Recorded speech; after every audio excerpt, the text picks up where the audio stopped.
하나님, 오늘도 저희를 여기까지 인도하여 주셨으니 감사합니다. 우리를 불러주셔서 주를 알게 하시고 주의 음성을 들으며 살게 하시는 것 감사합니다. 하나님의 마음을 느끼며 하나님의 뜻 때문에 저희의 삶의 방향을 전환하게 하시고 저희들의 생각을 바꾸게 하시는 것을 감사합니다. 오늘도 말씀 앞에 저희들이 겸허히 나와 그 말씀으로 인하여 다시 한번 저희들의 삶을 되돌아보기 원합니다. 성령님이시여 이 자리에 임재하여 주시고 저희들의 마음을 주장하시고 저희들의 귀를 주장하시고 저희들의 생각을 주장하여 주옵소서. 말씀으로 큰 은혜 받게 하여 주옵소서. 예수 그리스도 이름으로 기도합니다. 아멘. 오늘 본문 요한복음 8장 48절 59절까지의 말씀 가지고 9월의 주제 동행에 대해서 마무리를 짓도록 하겠습니다. 오늘 말씀의 주제는 동행의 세 가지 걸림돌이라는 주제입니다. 여러분, 오늘도 말씀을 들을 때에 성령님의 도우심을 받아서 전하는 자는 미흡하고 우둔하게 전하지만 여러분 큰 은혜 받으시기를 축원합니다. 우리가 동행에 대해서 여러 가지로 생각을 해보았었죠. 동행의 참 의미는 그리스도와 함께함입니다. 그리스도와 함께하는 것은 곧 우리가 하나님의 속한 자가 될 때에 가능하다고 여러분에게 말씀을 드렸었습니다. 그러나 우리가 하나님께 속한 자로 살고 주님과 동행하면서도 그래도 동행을 이루지 못하고 혹은 동행에 실패하는 이유가 무엇인가? 오늘 말씀 속에서 우리는 그 이유를 찾아보려고 합니다. 여러분, 적대감이라는 말 우리가 잘 쓰죠. 혹시 여러분은 원인 모를 적대감에 휩싸여 본 적은 없습니까? 이유 없이 미워하게 되고 이유 없이 공격적이 되고 그래서 마치 누군가가 나를 조금이라도 자극을 주면 금방이라도 터져버릴 듯이 분노를 폭발할 것 같은 그런 적대감에 휩싸여 본 적 있는지 여러분 한번 돌아보십시오. 그런 적대감에 휩싸이다 보면 결국은 터무니없는 비난을 하게 된다고 하는 것입니다. 이런 비난 속에 살다 보면 결국은 자신이 초라해지는 걸 느끼죠. 그 초라해진다는 것은 무엇입니까? 결국은 고립된 자신을 느끼게 된다고 하는 것입니다. 왜냐하면 주변을 향해서 긍정적으로 마음을 열지 못하기 때문에 자꾸 고립될 수밖에 없다고 하는 것이죠. 이것은 제가 이렇게 말씀을 전하면 뭐 목사님은 그런 게 잘 되나 보다. 절대 그렇지 않습니다. 여러분이나 저나 똑같이 이 어려운 문제를 함께 극복하기 위해서 우리가 말씀을 보며 말씀 속에서 은혜를 나누는 것입니다. 오늘도 세 가지로 여러분과 함께 은혜 나눌 텐데 그 세 가지가 무엇입니까? 바로 동행의 걸림돌들입니다. 그 동행의 걸림돌이 무엇인지 한번 생각해 보겠습니다. Back to blank. 오늘 49절 하반절인데요. 너희가 나를 무시하는도다 라고 하는 주님의 말씀입니다. 이것은 주님께서 유대인들을 향하여 하신 말씀이죠. 여러분, 무시당하는 예수님의 마음을 한번 생각해 보시죠. 그 마음이 어떠셨을까 하는 것이죠. 여러분은 누군가에게 무시당해 본 적이 있습니까? 그 비참함을 느껴보셨습니까? 무시당한다고 하는 것만큼 참담한 것이 없죠. 주님께서 무시당하셨을 때의 그 주님의 아픔을 여러분 오늘 함께 기억해 보았으면 좋겠습니다. 그리고 우리가 다 주님처럼 느껴야 되는 우리의 이웃들, 세상의 작은 자들을 향하여 우리는 과연 그들을 무시하며 살지는 않았었는지 돌이켜 봐야 되겠습니다. 왜 누군가를 무시하게 되는가? 그것은 바로 자기 중심주의 때문에 그렇다고 하는 것입니다. 여러분의 마음 한켠에 도사리고 있는 자기 중심주의를 발견하십시오. 그리고 그것을 말끔히 씻어낼 수 있어야 합니다. 어쩌면 이 세상에 자기 중심적이지 않은 사람이 있을 수가 없죠. 다 자기의 생각과 주관을 가지고 사니까요. 그리고 그 생각과 주관에 의해서 행동하고 삶의 방향을 정합니다. 그럼 문제는 이런 것이죠. 어떤 만남이 주어졌을 때, 관계가 되어졌을 때 그 관계성 속에서 어떻게 참다운 가치를 결정할 것인가의 문제죠. 사실은 이런 부딪힘 속에서 바로 어떤 큰 가치가 발견이 되거나 깨달아지면 금방 내 중심적이던 생각을 접을 수도 있고, 혹은 상대방의 내 중심적인 생각을 꺾고 올바른 나의 가치를 주장하거나 혹은 설득시킬 수 있습니다. 그런데 이런 것들이 잘 안 되는 우리의 인간관계들이 문제인 거죠. 내가 꺾어야 될 때 꺾지 못하고, 혹은 내가 강력하게 주장해야 될 때 주장하지 못하고, 그것이 문제라는 것입니다. 여러분, 자기중심주의라고 하는 것의 장점과 단점을 잘 파악하셔서 그것을 잘 붙잡을 수 있는, 그리고 그것을 잘 놓아줄 수 있는 여러분이 되었으면 좋겠습니다. 자, 여러분, 우리의 삶의 태도를 돌아보면요, 이런 걸 생각할 수가 있어요. 결국 남을 무시하게 되는 그 원인이 어디 있을까요? 바로 이 교만함이라고 하는 것이죠. 나 외에는 모든 것들이 하찮아 보이는 거죠. 그러면 어떤 사람은 이렇게 얘기할 것입니다. 나는 그 누구도 하찮아 보인 적이 없어요. 모든 사람들이 다 너무 존경스럽고 너무 커 보여요. 그러면 나는 교만한 사람이 아니죠? 이렇게 질문하는 사람이 있어요. 그러나 여러분, 남이 커 보이고 남이 존경스럽고 남이 부러운 것이 문제가 아닙니다. 정말 우리의 교만함은 어디에서 나타나냐면, 그런 사람들을 그냥 자연스럽게 편안하게 받아들이지 못하는 데에 우리의 교만함이 문제가 있다고 하는 것이죠.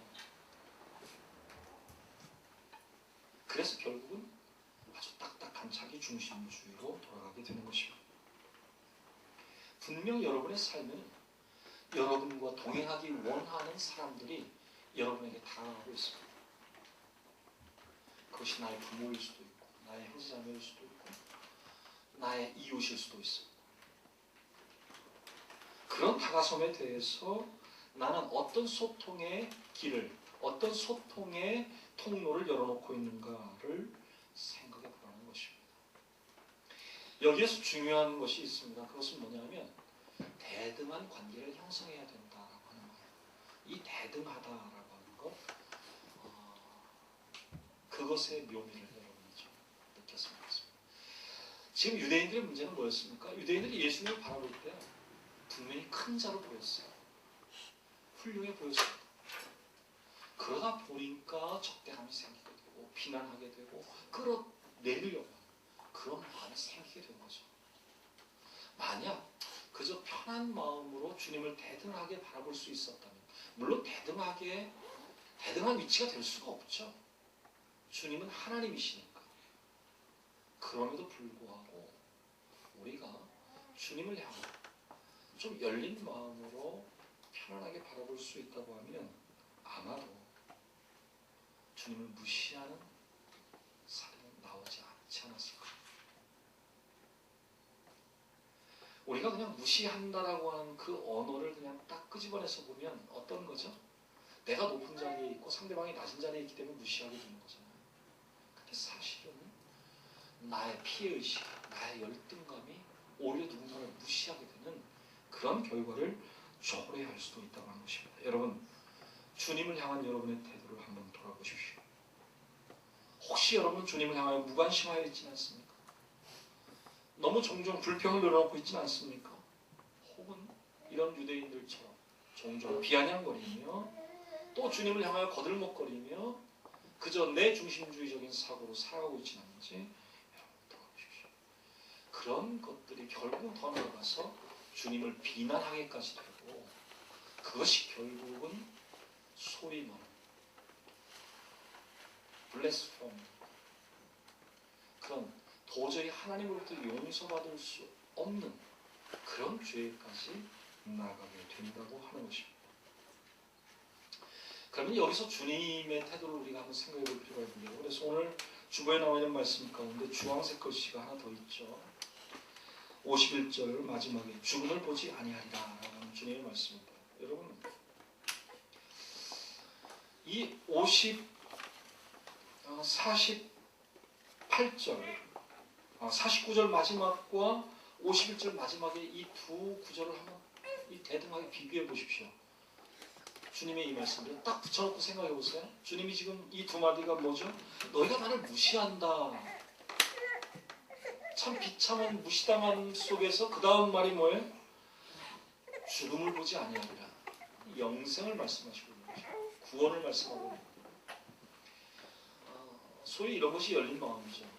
상대방은 나를 무시하고 있지만 그럼에도 불구하고 내 할 바를 다 하는 거죠. 영생을 가르치고 그리고 구원에 대해서 당당하게 설파하는 겁니다. 여러분, 우리의 동행의 의미가 왜 자꾸 왜곡되는 것일까요? 그것은 바로 내 중심주의 사고가 그렇기 때문에 상대방의 말이 비난으로 들리고 상대방의 말이 나를 무시하는 것으로 들릴 때 그 다음에는 그냥 내 마음이 확 닫히는 것이죠. 그리고 나도 똑같은 방법으로 비난하게 되고 적대감을 갖게 됩니다. 그래서 부딪히게 되는 것이죠. 주님처럼 무시함을 당했어도 당신의 의무와 당신의 사명을 생각하며 영생을 말할 수 있는 그런 호인이 된다면 여러분의 동행은 성공할 수 있을 것입니다. 과연 이런 걸림돌이 여러분에게 있지는 않은지 여러분의 삶에 여러분의 마음을 읽어보셨으면 좋겠습니다. 두 번째 백투 뷰티입니다. 53절 하반절. 너는 너를 누구라 하느냐. 이것은 유대인이 주님을 향해서 던진 질문인데 결국 우리의 동행의 걸림돌은 무엇입니까? 저는 이것을 지속되는 의심이라고 이렇게 명명해 보았습니다. 여러분,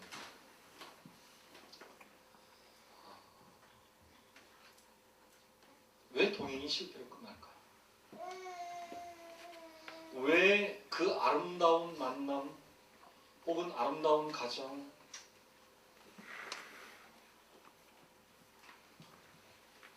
그 모든 것들이 결국은 파국에 이를까요? 아주 하찮은 의심에서부터 시작된다는 것입니다. 그런데 그 의심이 점점 꼬리에 꼬리를 물고 지속되는 데에 문제가 있는 겁니다. 여러분, 우리가 아무리 믿음이 있고 우리가 확신 속에 산다고 해도 의심 없이 살 수는 없습니다. 의심하게 되죠. 어떤 의심을 품게 되고 의욕을 갖게 됩니다. 그러나 그 의욕을 잠재울 수 있는 충분한 능력이 있으면 상관이 없잖아요. 근데 문제가 무엇입니까? 그 의혹, 어쩌면 아주 하찮은 것이고 아주 조그만 것일 수 있는데 그것을 누를 능력이 없는 거예요. 그걸 해결할 능력이 없어요. 그러니까 그 의혹이 자꾸 꼬리에 꼬리를 물고 점점 커지는 겁니다. 그러다 보니까 결국은 동행이 깨지게 되는 것이죠. 여러분, 오늘 본문 말씀의 유대인들처럼 여러분의 삶을 한번 돌아보십시오. 나는 끊임없이 상대방을 향하여 질문에 질문을 거듭하며 자꾸 무언가 의심을 드러내고 있지 않은가라고.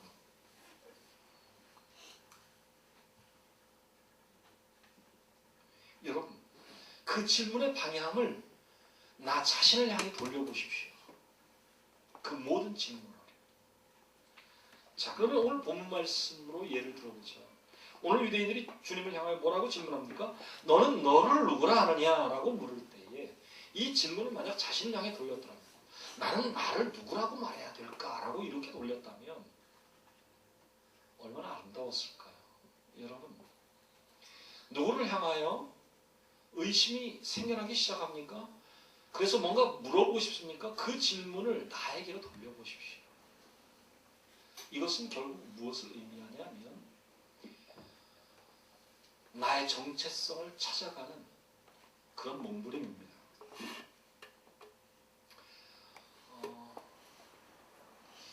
어떤 영화였나요? 아주 강한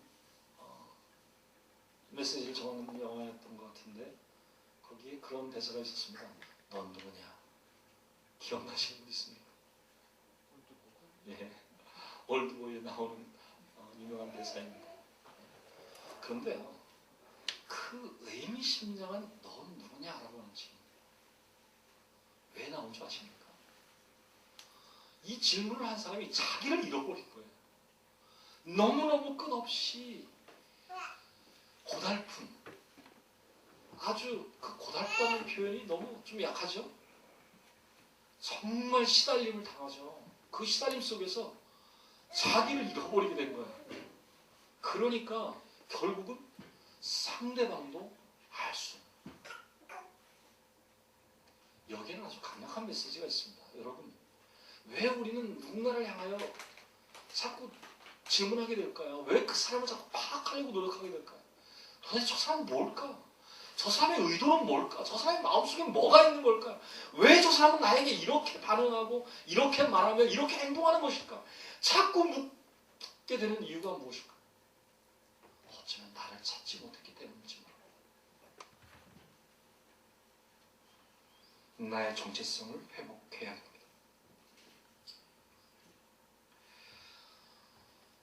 자, 이 내 정체성을 회복한다는 문제에 대해서 오늘 말씀 속에 아주 특별한 의미를 찾을 수가 있어요. 오늘 55절 말씀 여러분 한번 보시면, 너희는 그를 알지 못하되 나는 아노니라고 하는 말씀 나오거든요. 여기서 안다라고 하는 거예요. 여러분, 내가 상대방을 알면 의심할 필요가 없죠. 질문할 필요가 없죠. 모르기 때문 아닙니까? 지금 55절에 이 안다라는 표현을 여러분 주목해 보십시오. 어떤 알입니까?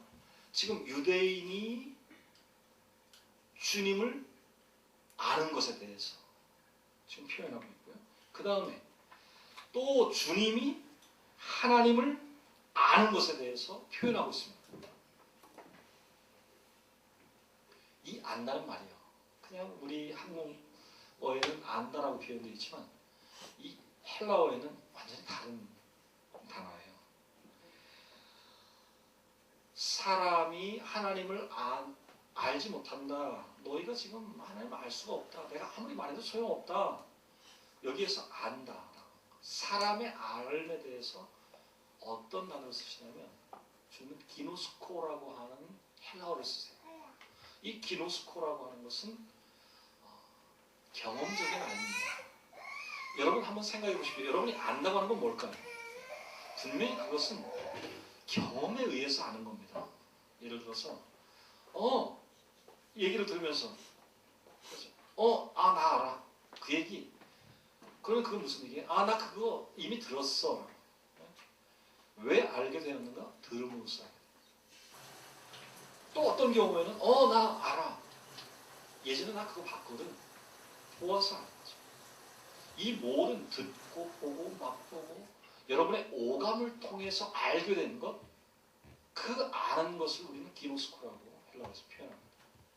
그러나 지금 예수님께서 하나님을 안다라고, 나는 아노니라고 했을 때 이 안다는 표현은 다른 단어로 사용해요. 에이도라고 하는 단어. 이것은요, 글쎄 그냥 뭐 좀 섞어서도 쓰일 수 있는데 이거는 직관적인 알을 의미합니다. 경험에 의해서 아는 게 아니에요. 그냥 자동적으로 알게 되어진 거예요. 우리 사람으로 말하자면 태어나기 전부터 이미 내 속에 만들어져 있는 거예요. 과연 우리에게 그런 게 있을 수 있을까요? 우리 사람에게? 존 로크가 우리 사람을 뭐로 표현했어요? 우리 사람의 모든 경험, 백지로 표현했잖아요. 그래서 그 백지에 경험에 의해서 다 쌓이는 거 아니에요? 어쩌면 우리에게는 에이도가 없죠. 에이도적인 그런 알미라는 게 있을 수가 없어요. 이건 주님에게 있는 거고 하나님에게 있는 거죠. 여러분, 어쩌면 우리의 구도의 삶이나 우리의 신앙적인 삶의 과정은 기노스코라고 하는 그런 경험적인 알면서 에이도라고 하는 직관적인 알므로 나아가는 과정입니다. 이 사이에서 많이 갈등하며 결국 끊임없이 의심하게 되고 질문하게 되는 것이죠. 여러분, 어떻게 하면 우리가 직관적인 알을 취해서 저절로 행동하고 저절로 판단하고 저절로 하나님의 뜻에 젖어들 수 있는 그런 존재로 살 수 있을 것인지를 고민해야 될 것입니다. 이것이 진정 하나님께 속한 자로 사는 것이고 주님과 동행하는 것이고 결국 하나님과 일치한 삶을 사는 것입니다.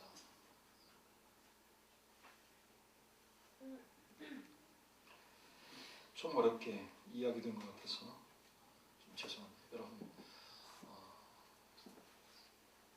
결국 우리의 질문의 문제에 대해서 나에게서 나오는 그 질문의 문제에 대해서 자꾸 그 질문이 밖으로 나아갈 때에 그것은 결국 뭘 추구하는 것이냐? 기노스코를 추구하는 겁니다. 예, 보고 듣고 느끼고 오감을 통해서 알게 되는 과정을 추구하는 것이거든요. 그 의식입니다. 그런데 나를 향한 질문, 나를 향한 의심을 거듭하는 과정은 곧 A도를 향한 문법이라고 합니다. 여러분, 이 두 가지를 여러분 곰곰이 생각해 보시고요. 우리 성경 공부할 때 더 구체적으로 제가 여러분에게 좀 쉽게 이해되도록 제가 더 연구해서 여러분에게 제시하도록 하겠습니다. 세 번째, back to behavior. 59절 상반절. 그들이 돌을 들어 치려하거늘. 저는 사실 지난 한 주 동안 이 말씀이 제 가슴에 너무 박혔습니다. 여러분, 사실 우리가 돌을 들어 누군가를 친다고 하는 건 상상이 안 되잖아요. 그 쉬운 일이 아니잖아요. 모르겠습니다. 저는 꿈속에서 그런 도발적인 행동을 하려고 했던 적은 있었던 것 같아요. 그런 기억이 납니다. 그러니까 저의 잠재의식 속에는 아주 그런 흉포함이 또 있는 모양이죠. 뒤에 여러분에게 늘 말씀드리는 그림, 돌들이 놓여있는 그림이 있죠. 여러분, 그 돌을 바라보면서요, 그 돌 가운데 나의 돌도 있는가 이렇게 한번 묵상해 보십시오. 내 돌이 내려져 있는가라고 하는 것이죠. 아니면 내 손에 아직도 돌이 쥐어져 있는가.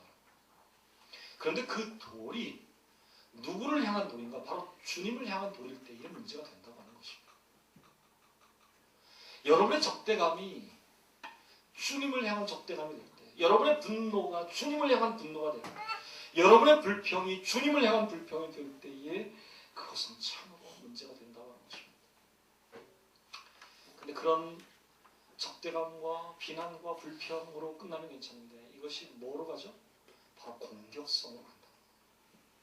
돌을 들어서 치려 한다라는 공격성으로 가는 것이죠. 그런데요, 참 제가 이제 영어 성경을 쭉 보다 보니까 아주 재밌는 표현이 있어요. 유일하게 NLT 성경만이 이 돌을 들었다라고 하는 표현에 대해서요, 그 말 뒤에 to kill이라고 하는 단어가 들어가 있어요. 그건 뭐예요? 주님을 죽이기 위해서 돌을 들었다.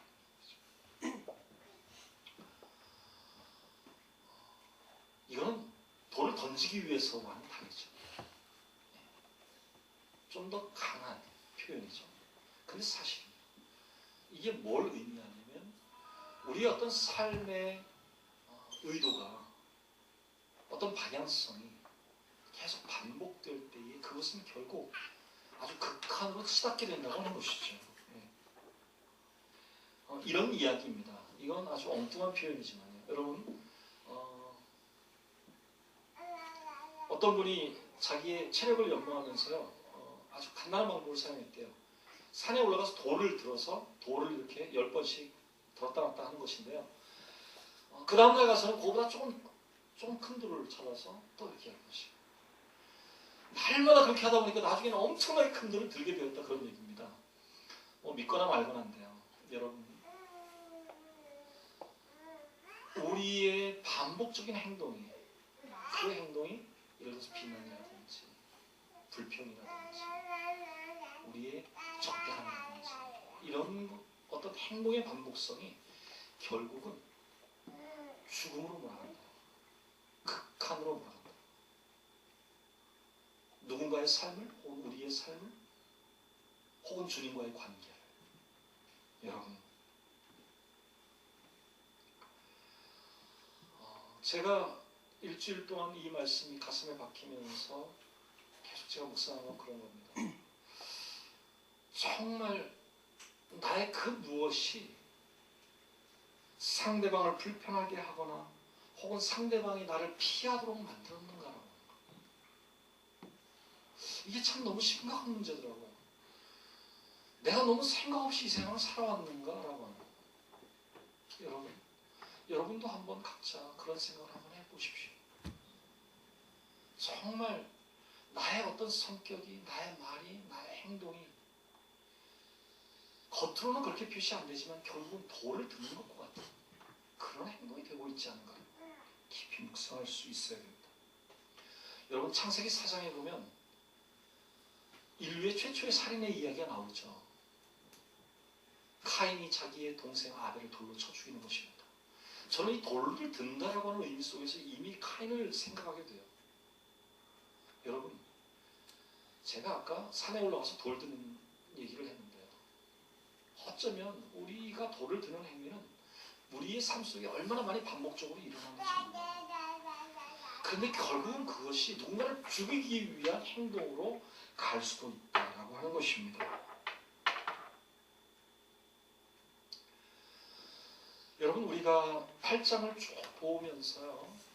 가장 많이 등장한 인물의 이름이 있습니다. 그게 바로 아브라함이었거든요. 저는 그래서 이 8장 전체를요. 그냥 이렇게 이름 붙여봐요. 아브라함 논쟁이라고 한번 이름을 붙여봤습니다. 왜 끊임없이 아브라함의 논쟁이 계속되는가? 왜 유대인의 아브라함과 예수님의 아브라함은 다른 것인가? 도대체 뭡니까 이것이? 왜 그들은 서로 좀 같은 생각으로 같은 조상인 아브라함을 바라볼 수 없었던 것일까요? 물론 위에서 나신 주님이 바라보는 아브라함과 땅에서 난 사람이 바라보는 아브라함이 같을 수 없죠. 그렇지만 서로 노력해서 대를 만들 수 있었다고 하는 것입니다. 그것을 주님은 뭐라고 행동하시냐면 그것을 행동이라고 표현하십니다.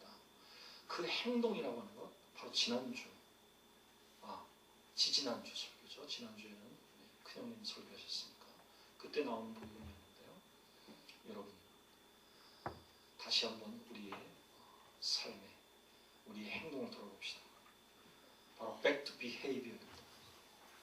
나의 삶의 행동 과연 어떤 것으로 습관화되고 있는가? 너무 평범한 돌을 드는 행위 자체일 수 있지만 그것이 결국은 누군가를 죽이기 위한 행동이 될 수도 있다. 다시 한번 기억하면서 끊임없이 내 생각을 비우고 나를 양보하지 못하는 즉 나의 자기 중심주의에 사로잡혀야 돼. 그리고 지속적인 의심에 시달리다 보면 결국은 나의 아주 단순하고 어쩌면 순수하기까지 했던 나의 행동 자체가 누군가를 죽일 수도 있는 그런 행동이 될 수도 있다는 것을 기억하셨으면 좋겠습니다. 이런 걸림돌들이 결국은 우리 삶에서의 동행을 가로막고 큰 장애물을 하는 것입니다. 여러분 이런 장애물들이 잘 극복되었으면 좋겠습니다. 이런 장애물들을 잘 해결하고 여러분 이 세상에서 우리의 생명이 다하는 그날까지 정말 많은 아름다운 동행들을 이루셨으면 좋겠습니다. 이번 주에 혜윤이가 시험 기간이라서 집에서 기숙을 했는데 늘 학교에서 기숙하다가 잠깐 간식 먹을 때인가 TV를 켰는데 아름다운 동행이라고 하는 TV 프로그램이니까 뭔가 좀 다른 이번 달 우리 교회 주제였는데 이러면서 잠깐 보게 됐어요. 여러분의 삶에 진정 아름다운 동행 끊임없이 이어졌으면 좋겠습니다. 그 어떤 것도 실패되지 않고 정말 아름다운 동행으로 마무리되었으면 좋겠습니다. 그러기 위해서 여러분 함께하는 의미가 여러분의 삶에 여러분의 생각에 새록새록 아름답게 각인되었으면 좋겠습니다. 함께 기도하시겠습니다. 하나님 오늘도 말씀하여 주시니 감사합니다. 어려운 말씀 우리의 가슴을 깊이 파고들게 하시고, 쉬운 말씀도 좀 더 심각하게 우리의 마음을 잘 흔들게 하여 주옵소서. 성령님께서 친히 말씀 가운데 강하게 역사하셔서 이 말씀이 우리를 변화시키게 하여 주옵소서. 이 말씀으로 우리의 삶을 더욱 진지하게 붙잡을 수 있게 하여 주옵소서. 주님, 진정 우리의 삶에 아름다운 동행이 끊이지 않게 하시고 그 어떤 만남도 실패하지 않도록 저희들에게 은혜를 더하여 주옵소서. 오늘도 주신 말씀 기억하며 음악에 맞춰 한 음성으로 통성해서 기도하시겠습니다.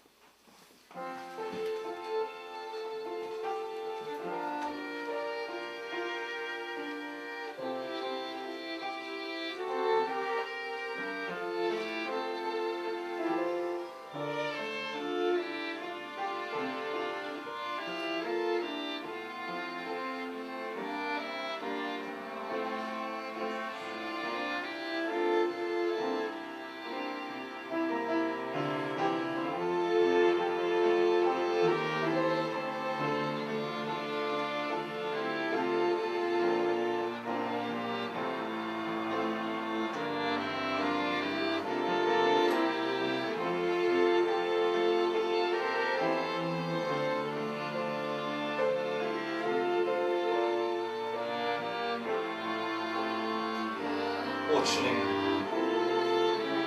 말씀을 향하여 저희의 마음이 활짝 열리길 원합니다. 저희의 귀가 복된 귀가 되기를 원합니다. 오 주님, 말씀 잘 받아들여 우리의 삶이 변화되게 하옵소서.